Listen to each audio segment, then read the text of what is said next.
So I'm Melissa King, or I go by Missy. I'm one of the psychologists over at Counseling Services. And so I am here today to talk with you about time management related things. So for the folks who are joining us by Zoom, I just wanted to let you know that if you have any questions, you're muted and you won't be able to jump in with sound, but you can just text them to us through the chat function. So just type them in, and at the end I will answer any questions that come through by chat, because they won't pop up on the screen with the PowerPoint up there. And so for those of you sitting in the room with me, if you have questions, if there's stuff that doesn't make sense, that kind of thing, feel free to stop me, raise your hand, let me know, call out. I mean, there's only a handful of us, so just let me know. My hope is that today I'm going to share some information with you, but that also we can have some discussions and that kind of thing and get your ideas, because my guess is you all have some experience and some knowledge and expertise from that experience too. So before we get started with me sharing stuff, I thought we could just kind of talk as a group a little bit about the time-related challenges that college students face. And I always like to do this by starting out with a little bit of a discussion. So what I thought we would do is just introduce ourselves to each other, and then talk about the different time-related difficulties students face. Since there's a relatively small group of us, instead of introducing ourselves to one person, brainstorming together, and then sharing as a group, maybe we can just do it all together. And also I just wanted to say, kind of jumping to a different piece, so normally I wouldn't just stand behind the podium, but this is the only mic that works. The other option for me is to rock a handheld mic, which I don't feel like doing. So I know it's kind of boring for me to just stand back here, but so that the audio picks me up, I'm going to do that so that the people on Zoom can hear it. And then also, if you didn't know, we record all of our cat chats, so for people who couldn't make it today, they can watch them later on in the semester. Or if you want to go back and be like, what was that thing we talked about? You can go back later in the semester. So anyway, okay, that caveat aside, so let's talk about some time-related difficulties you know of students facing, could imagine students facing, maybe you've experienced as you're navigating college at this point. So I think are some things.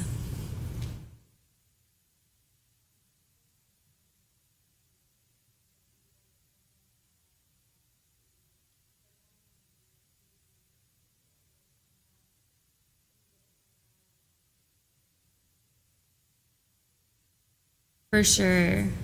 Yeah, so if you're involved in any sort of extracurricular, and then especially when that extracurricular has some sort of intense week. So if you're planning something for homecoming week or Greek week or something like that, totally. How are you going to manage all the classes and that extracurricular stuff? What else?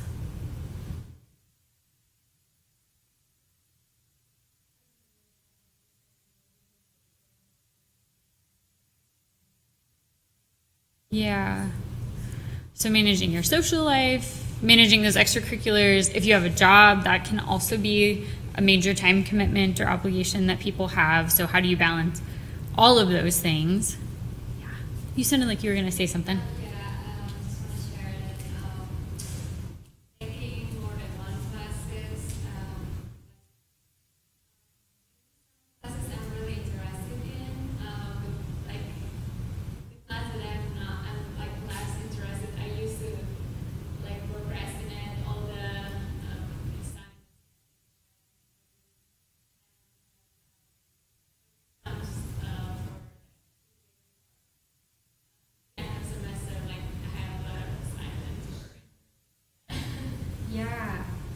Yeah, so she talked about also this idea of managing the classes you do like and maybe the work you want to do for the classes you like with the classes that you don't like, that maybe that work you don't really want to do. And so how do you balance those things? Come on in. So you don't end up with end of the semester or end of the week near a due date with a bunch of stuff to do for a class that you don't really like. For sure, I'm guessing you're not the only person who's experienced that. Even I still working. I'd rather work on the stuff I like doing than the stuff I don't. Other ideas about stuff students face related to time challenges.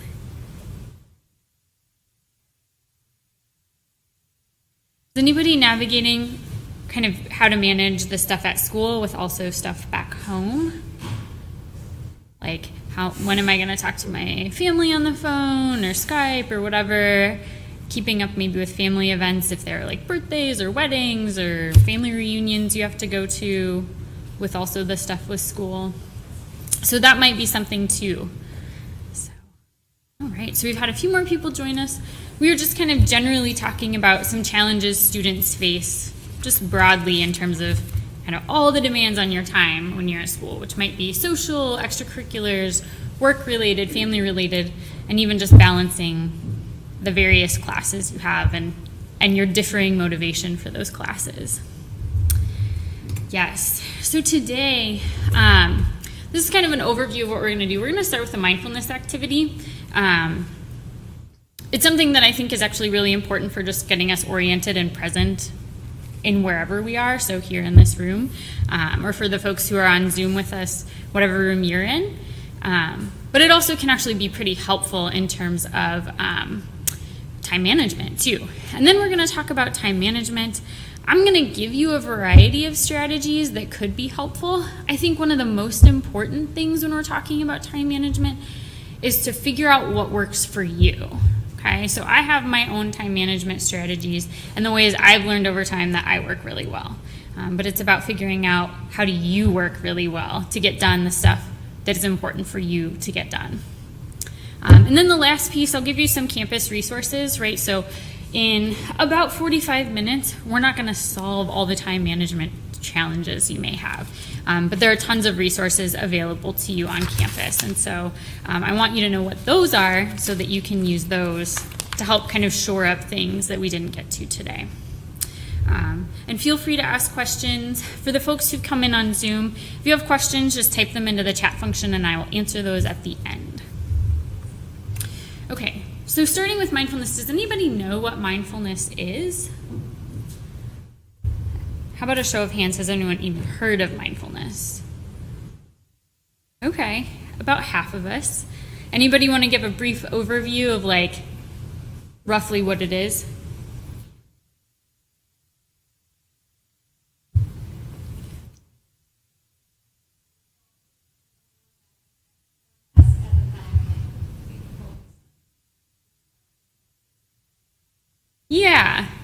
Yeah, so it's doing basically one thing at a time. And the core pieces that I think of associated with that are being in the present moment, so being here right now. So your attention is focused on just here. And then not being judgmental about it, right? So there's not a right or wrong, that kind of thing. So with this mindfulness, actually I'm going to go back to the back screen since it's just a little less busy. Because it helps us be present, it can be super helpful in learning, which is why we're going to start today with it. And it can also be super helpful in deciding how am I going to spend my time. If I'm focused and thinking about right now, I can be really deliberate and intentional about what I'm doing. So we're going to take just a quick minute here to do a brief mindfulness exercise. So what I want you to do is, if you've got a pen or pencil in your hand, go ahead and put that down. Sit back against the back of your chair or the wall if you're leaning on a wall or something. Put your feet on the floor, relax your hands, and you can go ahead and close your eyes if you feel comfortable, or just take kind of a soft gaze kind of in front of you. What I want you to do is just turn your attention to your breath. You don't have to change your breathing at all. Just pay attention to what it feels like as you inhale and exhale.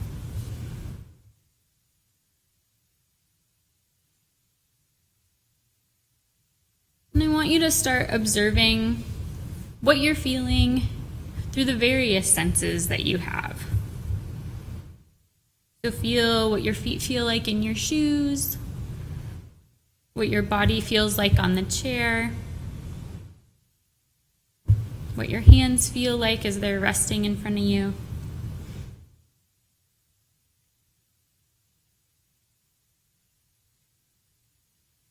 And as you're doing this, you might notice that your mind wanders, and that's totally normal. It's okay. So when you notice your mind wandering, just observe that, and then bring your attention back to your present experience, back to your breathing.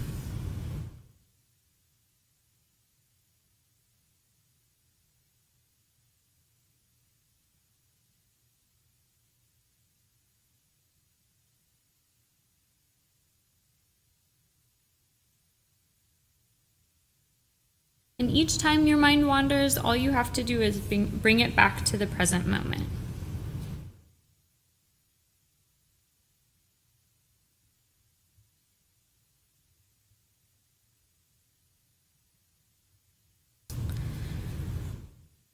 Okay.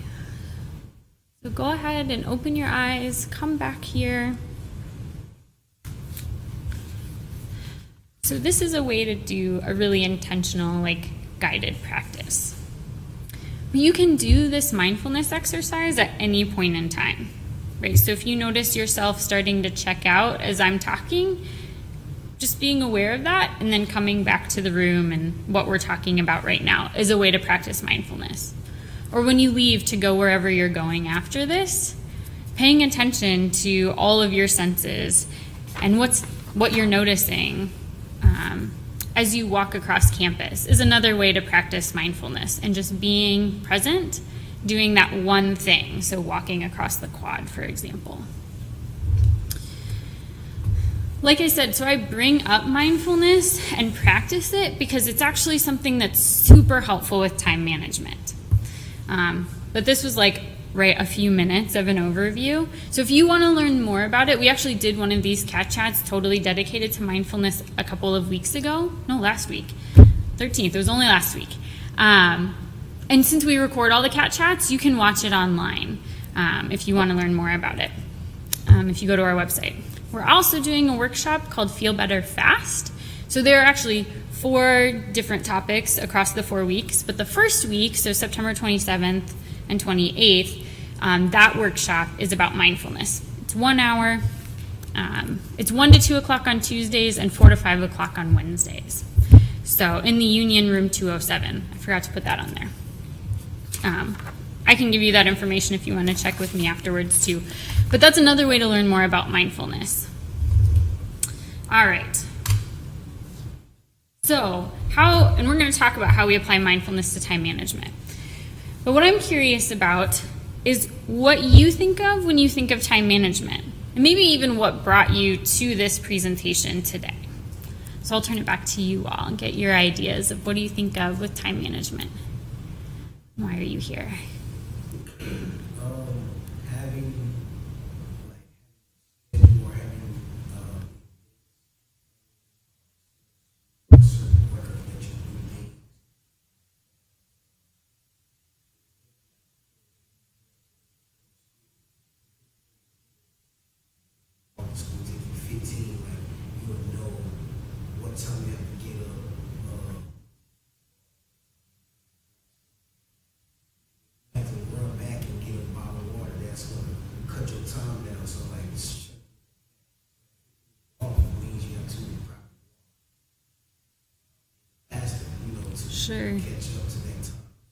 Sure.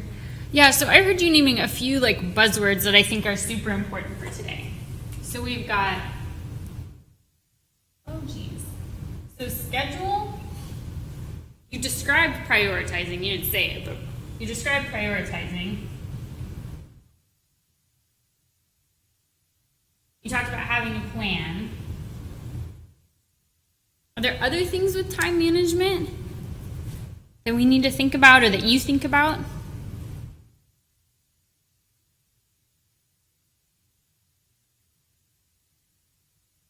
Does this capture it pretty well? I think so. And so it actually encompasses most of what I'm going to talk about today, right? So how do we make a schedule? How do we make a plan for getting done the stuff that we need to and want to get done? And how do we prioritize? Okay.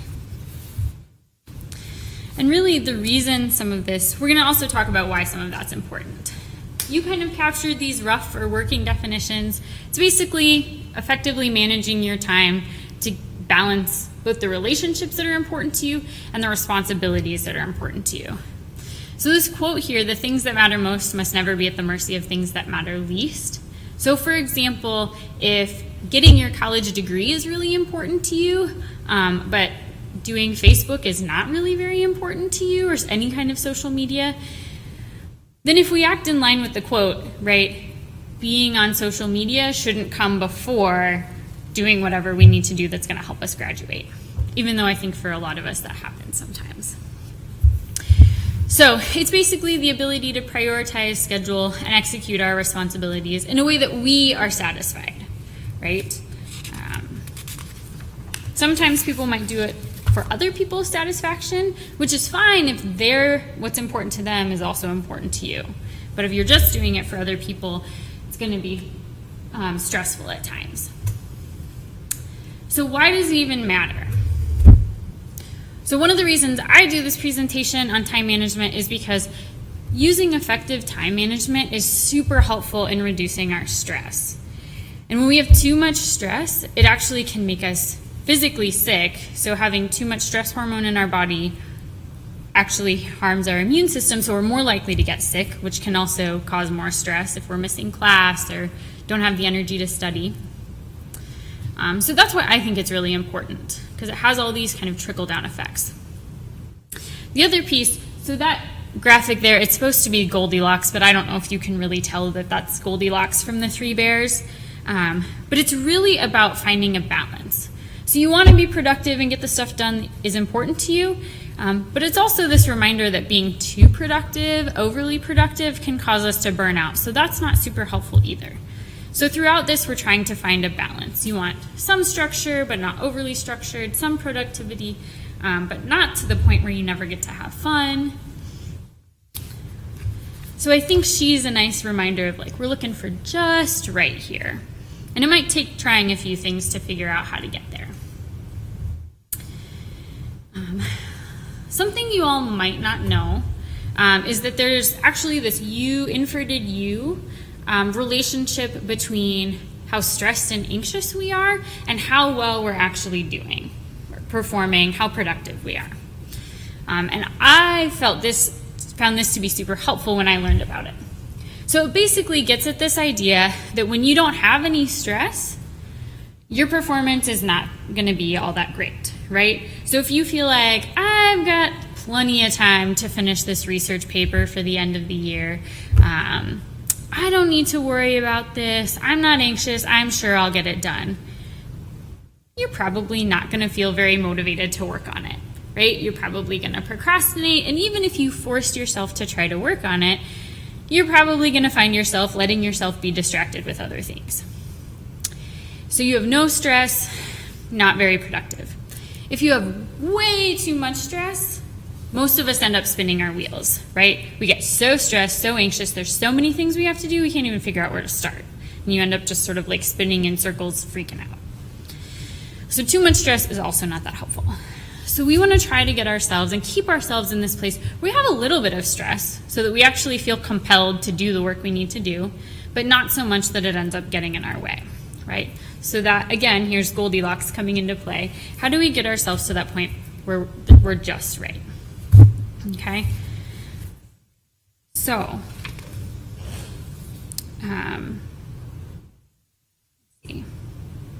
I think this also relates. So I hear a lot of students say things like, oh, well, I just work best under stress or under pressure. And this gives some actual data that shows us, yeah, most of us do work better under a little bit of stress. But you want to make sure you have a really good sense of how much stress and pressure you work well under. Because if you let yourself get to the point where you have 4 tests next week and you don't start studying for any of them until Sunday night, that might be too much stress and pressure to actually learn anything you need for those exams, right? But if you're like, I work well under stress and pressure, I have 1 test on Monday and I'm going to start studying for it on Saturday afternoon and have some time Sunday, that may be just right for you. So you want to keep in mind and figure out for yourself, where is my kind of peak here? So as we start talking about time management, you've already named there are a ton of things on your plate as a college student. And so it's important to think about all of those things, not just your class assignments, when you're figuring out how am I going to manage my time. So one thing, of course, right, assuming that you're in college and so getting the degree is important to you, is how much time do you have to study? It's also thinking about how much time do you have to play? You're going to get burned out if you only study all the time.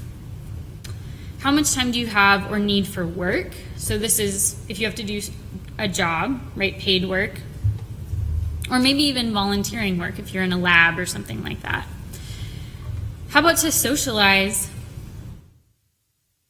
We often forget about eating and sleeping and exercise, which, case in point, I didn't even put it on the slide, but physical activity, and then just kind of living your life, right?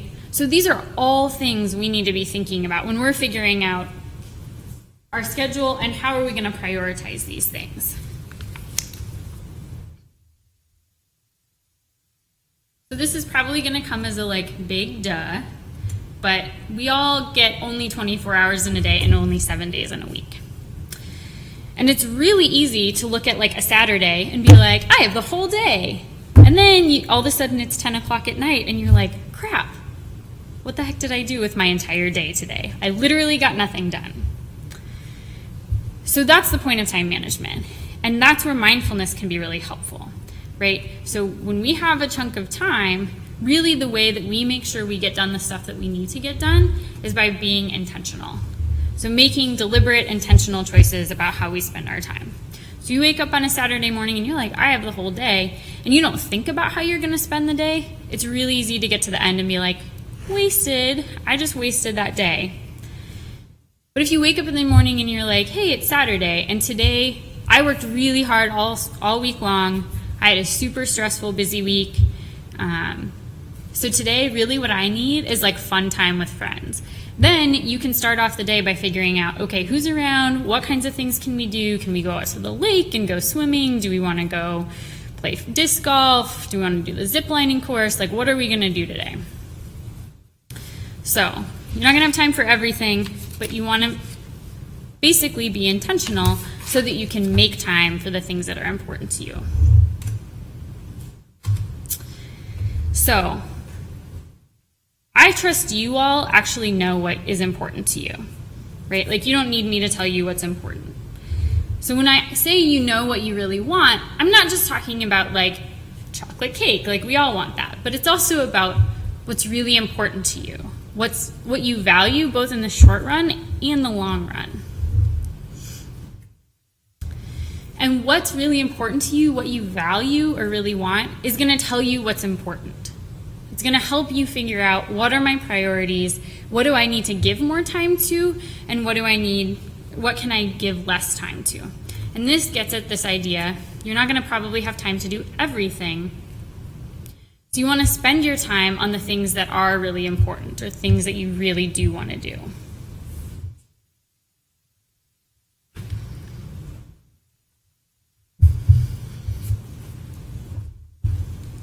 So this can help you think about really what do I want in my life? So that might be some short-term things I know I have a quiz next week. What I really want is to do well on that quiz. It also might be really long-term things. I know I want to be an architect, which means I've got to do my 5 years here at K-State and do well so that I can get a job as an architect. So it's thinking short-term and long-term. What do you really want? How do you want to spend your time? And how do you need to spend your time to help you get towards those goals, those things that you want? So when I think about stuff like that, so when people come to college, they come here with a whole lot of different things that are really important to them. So if graduating is something that's important to you, you might decide, I'm going to put more of my time into studying. If coming out of college with a huge group of friends who you feel really, really well connected to is really important to you, then maybe you decide, I'm going to put more of my time into social activities, getting involved with clubs or Greek organizations, having leadership roles, playing intramurals, and that's really where my time is going to go. I'll finish school because whatever, maybe mom and dad tell me I have to, but really my priority is actually building good relationships. So you have to figure this out for yourself. Right? What's important to me, and And that's going to help you figure out how am I going to manage my time. So this is the part where I give you a bunch of strategies. And you get to decide which ones work well for you, which ones you want to try. And I would try them for a period of time before you try, like one day and then checking it because it didn't work is probably not going to be super helpful. These are patterns that you have to establish and habits you have to create over time. So the first thing that you might do is create a master schedule, right? So I said, we all get the same number of hours in the week. So this schedule, and you can find one of these online, it actually gives you a whole 24 hours for all 7 days of the week. Okay?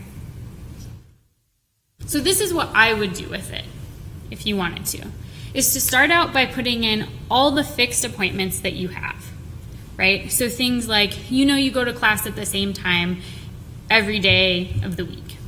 So go back to the schedule and block out, here's the times where I'm in class. And if you want to get fancy, if you like to color code it, go ahead. Here's all my class times. They're all green.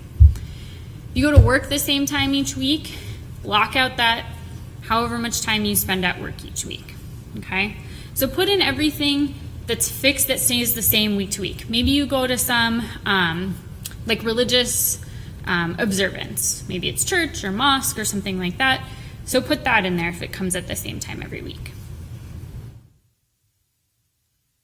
Then there are some other fixed things that we do that we don't always think about, but we need time for, right? So he mentioned it at the beginning, right? Like you got to grab something in the morning before you get to class. We have to eat and sleep. So block out some time for eating and sleeping. That might be somewhere around 8 hours, hopefully, of sleep a night, and somewhere around maybe 3 hours of eating a day, right? An hour per meal. Fill in time for studying. I don't know if your professors tell you this, but it was a shock when one of mine finally told me that you're expected to study about 2 hours per every hour that you're in class. Okay? So if you have a class that meets 3 hours a week, an hour Monday, Wednesday, and Friday, you're supposed to be studying 3 times 2, 6 hours a week for that class. And of course, some classes are going to be more demanding and they're going to take more time, and some are going to be less. But fill in time that you're going to need to study. And I would recommend doing this at times of the day where you actually feel sharp, right? If you fill in your schedule and you have your studying block from 3 to 5 in the afternoon, and at 3 to 5 every afternoon you're exhausted and you want to take a nap, probably not the best time to do your studying. If you were me, you'd fall asleep.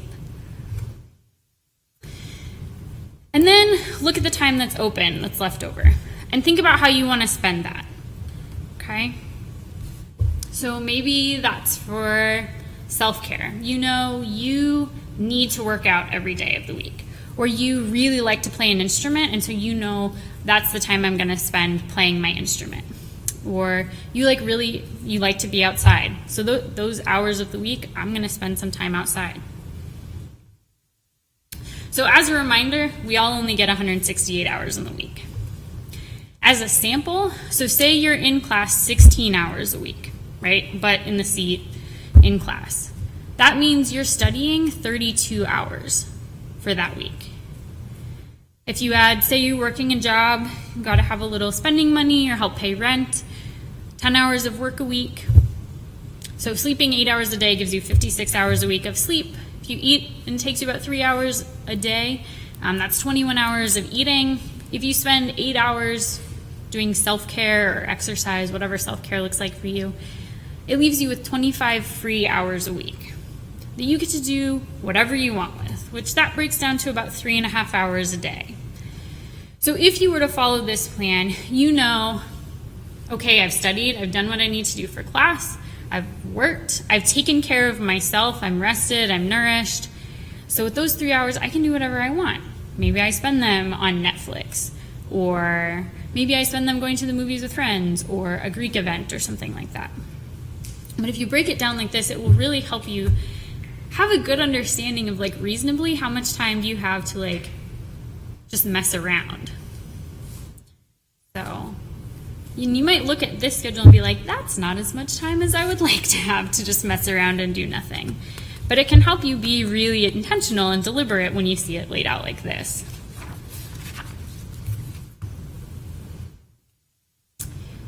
So that's one strategy that might be helpful to you. Another strategy you might try to use is thinking about, so when you're actually going to do your work, what are you going to do? So those 32 hours that this person has set aside, this pretend person has set aside for studying, well, you still have to figure out what the heck am I going to study and when. So this is one way you might do prioritizing, and there are tons of ways. You could make a list of everything that you have to do. And then this is called the ABC method, hence the little like preschool ABCs there. So put A's next to the items on your to-do list that have the highest priority. So these are things that have to get done right away, right? Maybe it's something that's due for tomorrow. B are things that need to get done soon. So maybe you have a paper that's due next week, but you know there's no way you're going to be able to write it in one night. So you need to start by like brainstorming what topic you're going to write it on. And then C are the low priorities. So the things you want to do, but you don't have to do. Maybe today you really want to have dinner with your roommate, but you don't have to make that happen. So it's not as much of a priority, you know. Or you really wanted to make a card for a family member because they have an upcoming like birthday or something.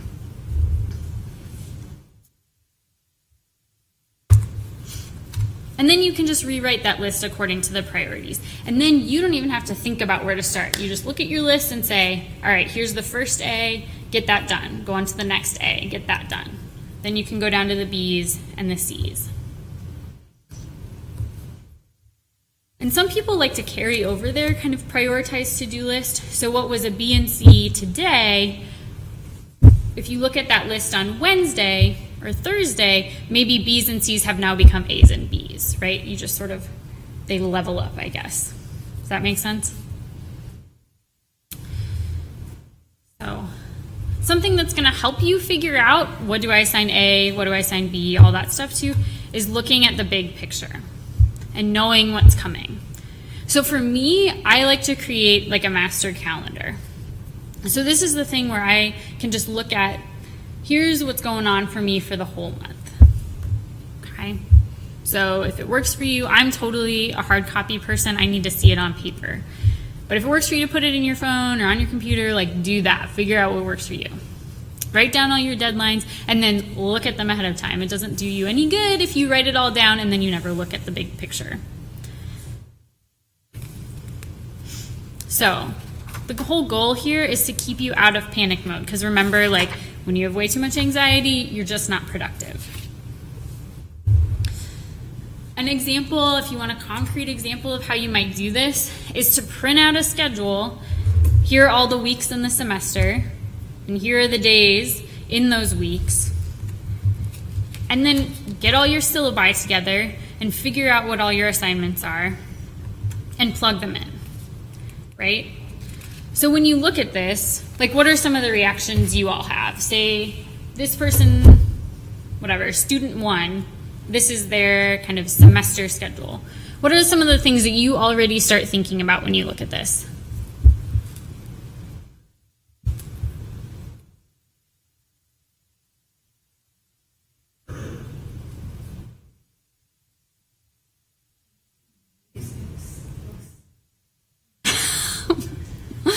Week 6 looks like a bummer.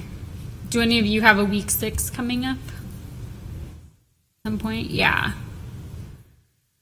So week 6 totally looks like a bummer. That was my thought too, right? So that's crunch time. So we've identified week 6 looks like a problem. So if you were advising student 1 about this, what would you tell that person to do now that you've recognized week 6 looks like it's gonna suck?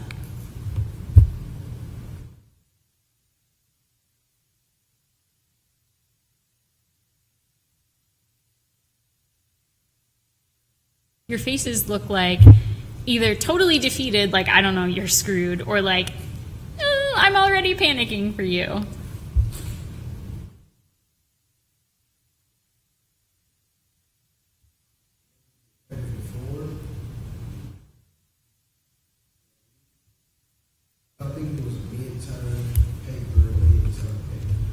Yeah.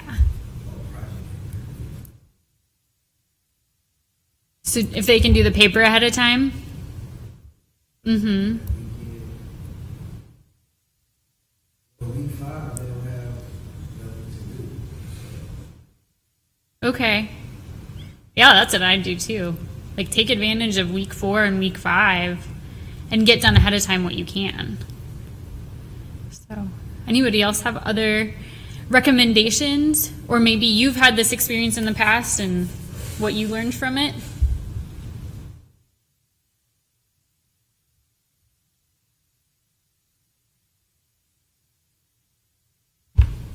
No? All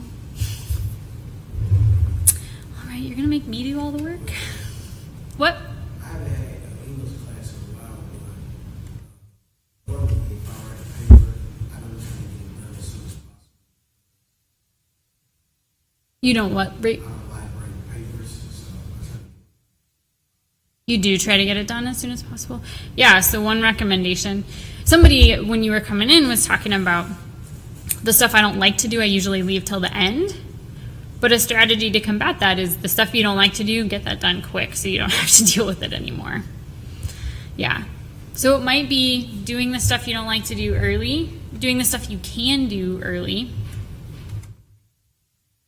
That would be my recommendation too. So one, they had a project during week 6, right? Projects kind of depends on what's expected of you, but can be big. So figuring out what are these kind of small chunks I can break this down into, and setting your own deadlines for getting them done, that can be something that's really helpful. So when I was finishing my degree, I knew like we have to do a big presentation on a research topic, I guess, that we do. And I knew that was going to take a lot of my time, and I was going to be presenting it at the end of the semester. And so one of the things, and of course, like in grad school, you have tons of papers. It's just like undergrad. You have tons of papers that are due at the end of the semester. So I knew the end of the semester was going to be horrible, sort of like this person's week 6.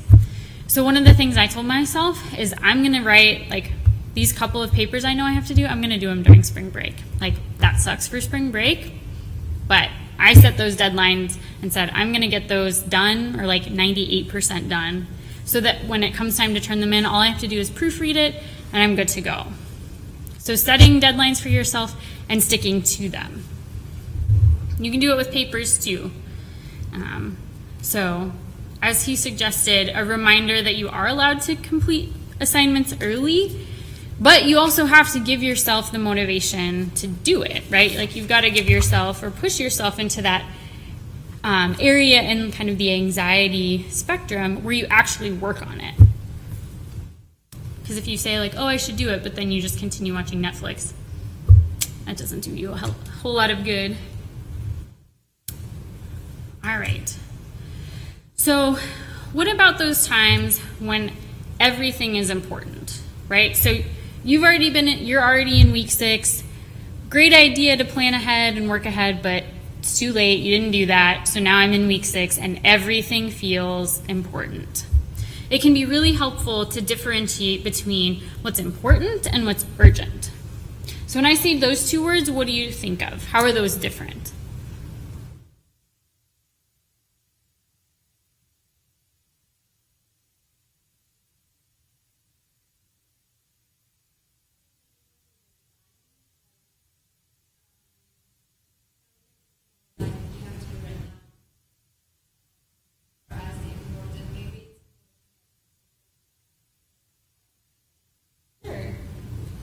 Yeah, so she said it's about the time. So urgent is something you have to do right now. Important might be something valuable, but you don't have to do it right now. And that's exactly true. So important are things that are personally valuable. They might contribute to your overall goal or what you're working towards in life. Urgent are those things that need immediate attention. So you might define them as urgent, or someone else might define them as urgent. Maybe your boss or your professor defines them as urgent. Okay? So we can use both of these pieces of information to figure out how to prioritize. So this is a second strategy for prioritizing. If you want this handy dandy graph, it can help you figure out the order of things order to do things in. So what are things that are urgent and important? So that might be finishing a project that's due tomorrow that's worth 25% of your grade. That's pretty important to passing the class if it's worth 25%. And if it's due tomorrow, that's pretty urgent. Okay? And then identifying the things that are not urgent, but they're important to you. So maybe going to the gym is something that's really important to you, but it's not necessarily urgent. It doesn't have to be done today. Things that are urgent but not important. So maybe your roommate is super, super, super sick and really needs medicine, and there's no way they're going to be able to get to the store because they're sick. So that's pretty urgent, but it's not totally important to you and kind of your long-term life goals, maybe. And non-urgent and non-important things. So maybe that's planning a movie night with your friends, right? It's not super important to your long-term goal of graduating if that's your goal, and it's not super urgent. There's no like deadline. They're not like, I'm not going to be friends with you anymore if you don't hang out with me this weekend. So this can help you figure out what to do, and then you're going to do them in order, right? So do the most important, most urgent thing first, then the most urgent, less important things, and then the low urgent, high importance, low urgency, low importance. So it's another way, so you have another idea of how to prioritize time. All right, so this is a reminder, break big tasks down into small ones, right? Being told at the beginning of the semester you have to write a 20-page paper for the class is super daunting. I used to hate the first week of classes because you get all this stuff all at once. And then you're staring at all this stuff you're supposed to do across 5 classes. So breaking it down into smaller tasks. Those 20 pages might have different sections and working on them by sections. And like I said before, giving yourself deadlines for those smaller pieces. Working on things one step at a time. So work on one part, finish it, and then you can cross it off your list. And that will help you feel a lot more accomplished than having a handful of things that are started but not done. And then this piece to remember. So most of us think multitasking is like this great time saver. But what we find is for stuff that's actually really important to you, multitasking actually becomes less efficient. So if you're trying to Skype with a friend you haven't caught up with in a while and edit a paper and maybe also check your email because you're waiting for a message from someone, you're probably not paying very much attention to your friend. Editing your paper, you're probably still going to miss the typos and grammar mistakes in there. And you may or may not notice the email when it comes in. So even though multitasking sounds like a great idea, you're actually going to do much better work if you just do one thing at a time. And then recognize that you need to be flexible. So even though we created this really great schedule of like all the stuff we're going to do day to day in the week, life's going to happen and stuff's going to come up and you're going to have to be flexible with that. A couple other things. So when you're working really hard, right, like if you have this schedule where you only got like 25 free hours a week, 3 hours a day, it's going to be super important that you reward yourself for hard work.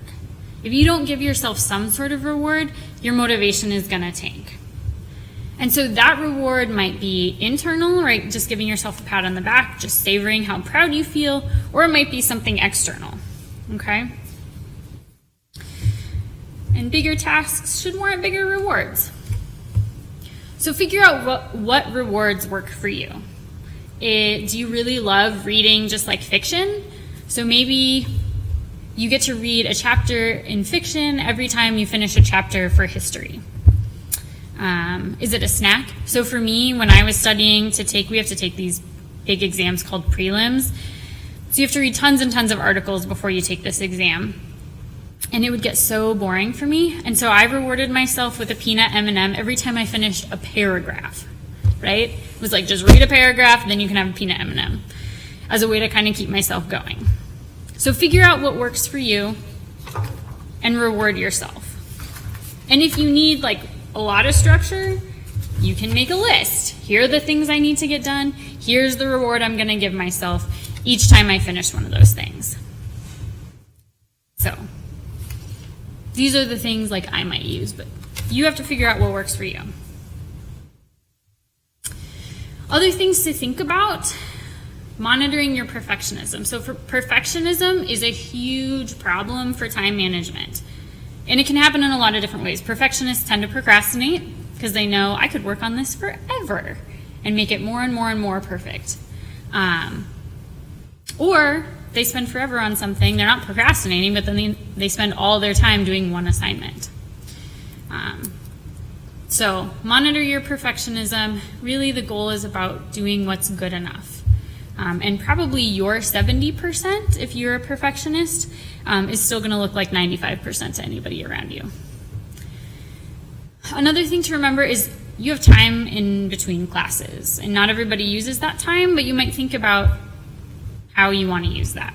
So it might be about reviewing previous materials, prepping for next class, thinking about where you're going and how that impacts you. So if you, between classes, go back and lay in your bed, you're probably going to be not very productive versus if you decide, I'm going to go to the library. And then make good use of your class time when you're in class, right? So listen, take notes, have an open mind to what's being presented. And something that I think is a genius question that I didn't ask myself ever when I was a student, but ask yourself, what is this professor saying to me, and why do they think it's important for me to know? Like, if you can answer that question, it's going to be so much more efficient for you to learn what's being presented because you've actually figured out the meaning of it, the purpose of it. It's a lot harder to learn stuff that you're like, there's no purpose. Of course, be aware of avoidance. So avoidance is AKA procrastination. Most of us use it because we feel icky when we're working on something or think about working on something, right? If I think about studying for my math test, I feel anxious, so I don't want to do it. So I go watch Netflix because I don't feel anxious. So procrastinating works for us in the short term, right? That discomfort, that anxiety about the class goes away, but it doesn't actually fix the problem. So it actually perpetuates anxiety in the long run.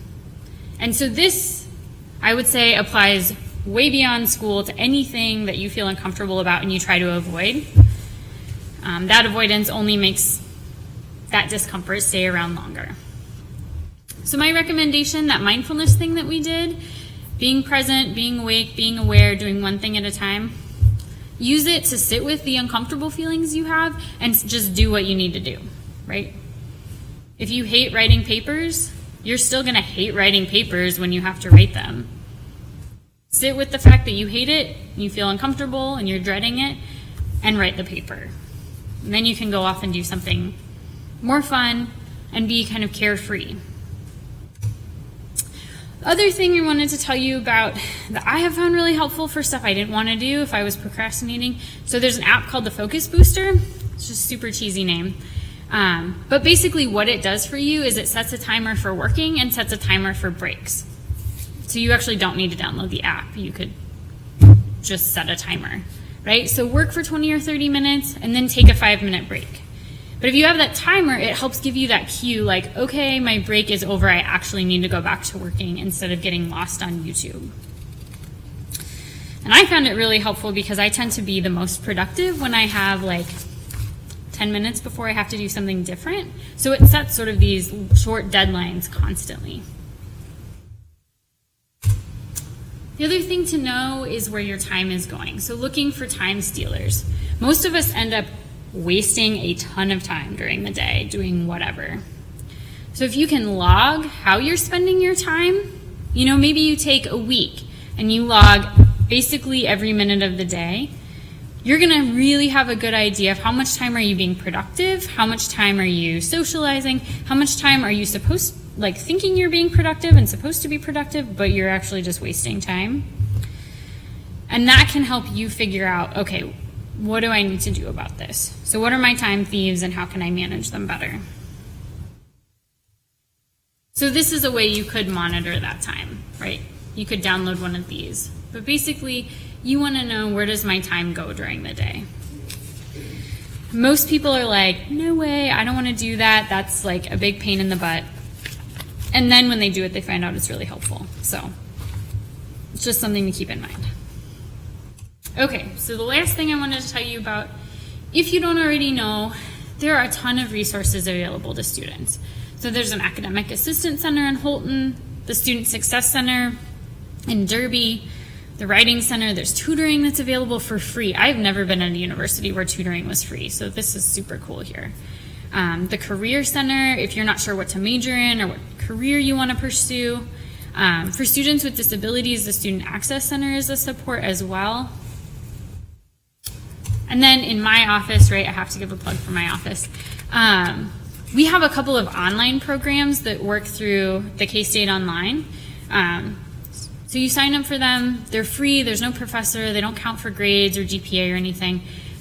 One is about stress management, so just generally how do I manage my stress better. The other is specific to academic anxiety. And there are different modules you can work through at your own pace. We have these cat chats every Thursday, and we have updated schedules if you want to take one. We're doing these workshops, so I mentioned that mindfulness workshop. It's called Feel Better Fast.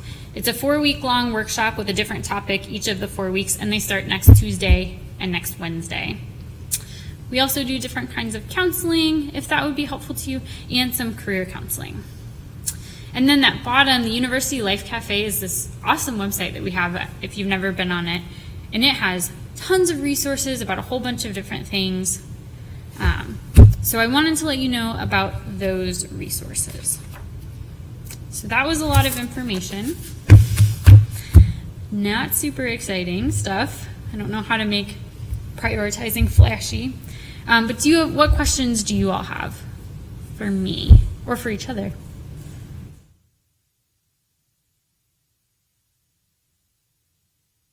All right.